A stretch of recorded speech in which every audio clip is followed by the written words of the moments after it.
Yuki-onna. In a village of Musashi Province, there lived two woodcutters, Mosaku and Minokichi. At the time of which I am speaking, Mosaku was an old man, and Minokichi, his apprentice, was a lad of 18 years. Every day they went together to a forest situated about 5 miles from their village. On the way to that forest, there is a wide river to cross, and there is a ferry boat. Several times a bridge was built where the ferry is, but the bridge was each time carried away by a flood. No common bridge can resist the current there when the river rises. Mosaku and Minokichi were on their way home one very cold evening when a great snowstorm overtook them. They reached the ferry, and they found that the boatman had gone away, leaving his boat on the other side of the river. It was no day for swimming, and the woodcutters took shelter in the ferryman's hut, thinking themselves lucky to find any shelter at all. There was no brazier in the hut, nor any place in which to make a fire. It was only a 2-mat hut with a single door, but no window. Mosaku and Minokichi fastened the door and lay down to rest, with their straw raincoats over them. At first they did not feel very cold, and they thought that the storm would soon be over. The old man almost immediately fell asleep, but the boy, Minokichi, lay awake a long time, listening to the awful wind and the continual slashing of the snow against the door. The river was roaring, and the hut swayed and creaked like a junk at sea. It was a terrible storm, and the air was every moment becoming colder, and Minokichi shivered under his raincoat. But, at last, in spite of the cold, he too fell asleep. He was awakened by a showering of snow in his face. The door of the hut had been forced open, and by the snowlight he saw a woman in the room, a woman all in white. She was bending above Mosaku and blowing her breath upon him, and her breath was like a bright, white smoke. Almost in the same moment she turned to Minokichi and stooped over him. He tried to cry out, but found that he could not utter any sound. The white woman bent down over him, lower and lower, until her face almost touched him. And he saw that she was very beautiful, though her eyes made him afraid. For a little time she continued to look at him. Then she smiled and she whispered, "I intended to treat you like the other man.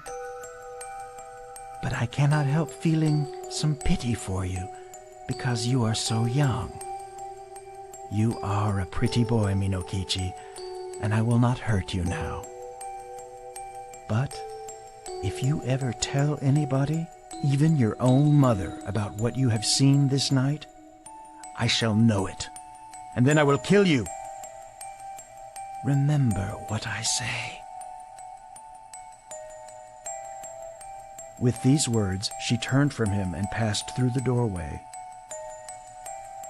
Then he found himself able to move, and he sprang up and looked out.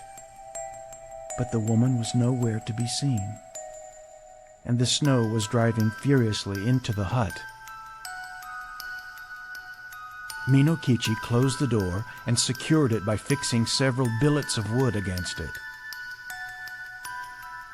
He wondered if the wind had blown it open. He thought that he might have been only dreaming, and might have mistaken the gleam of the snowlight in the doorway for the figure of a white woman. But he could not be sure. He called to Mosaku and was frightened because the old man did not answer. He put out his hand in the dark and touched Mosaku's face and found that it was ice. Mosaku was stark and dead.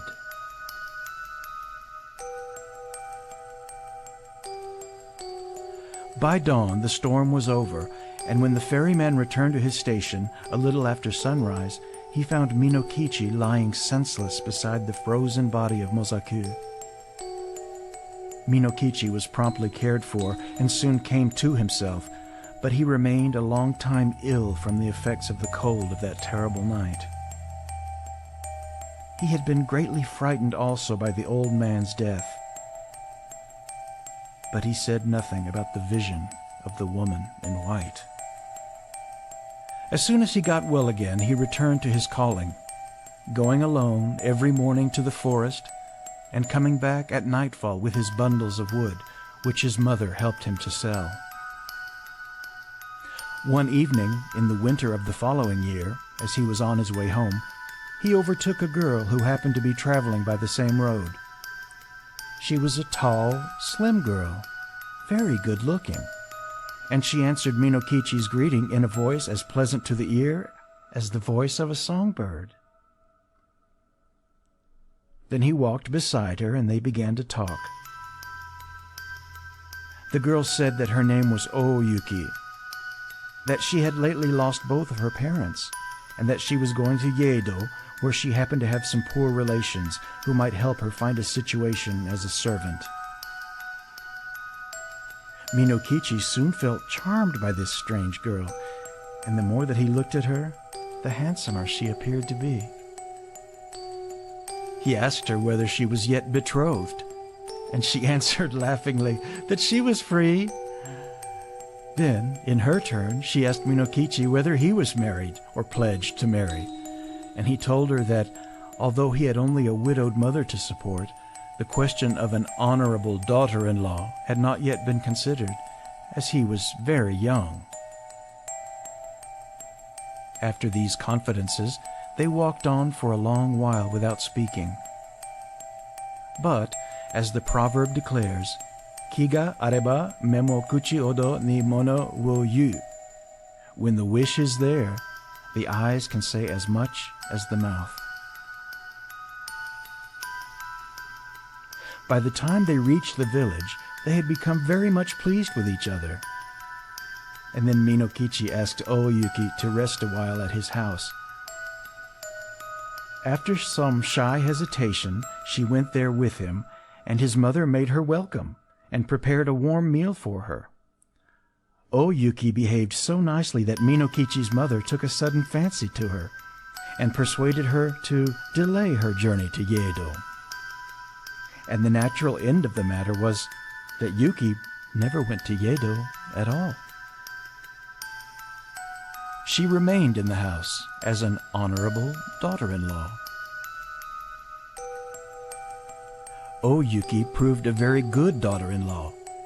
When Minokichi's mother came to die some 5 years later, her last words were words of affection and praise for the wife of her son. And Yuki bore Minokichi 10 children, boys and girls, handsome children, all of them, and very fair of skin. The country folk thought Yuki a wonderful person, by nature different from themselves. Most of the peasant women age early, but Yuki, even after having become the mother of 10 children, looked as young and fresh as on the day when she had first come to the village.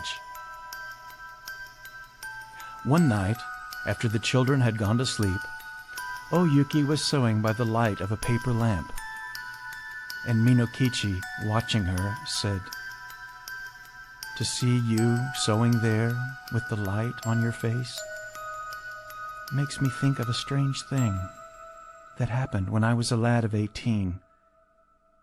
I then saw somebody as beautiful and white as you are now. Indeed, she was very like you." Without lifting her eyes from her work, Yuki responded, "Tell me about her. Where did you see her?" Then Minokichi told her about the terrible night in the ferryman's hut, and about the white woman that had stooped above him, smiling and whispering, and about the silent death of old Mosaku. And he said, asleep or awake, that was the only time that I saw a being as beautiful as you. Of course, she was not a human being, and I was afraid of her, very much afraid. But she was so white. Indeed, I have never been sure whether it was a dream that I saw or the woman of the snow. Yuki flung down her sewing and arose and bowed above Minokichi where he sat and shrieked into his face, "It was I! I! Yuki it was! And I told you then that I would kill you if you ever said one word about it. But for those children asleep there, I would kill you this moment. And now you had better take very, very good care of them, for if they ever have reason to complain of you, I will treat you as you deserve." Even as she screamed, her voice became thin, like a crying of wind. Then she melted into a bright white mist that spired to the roof beams and shuddered away through the smoke hold. Never again was she seen.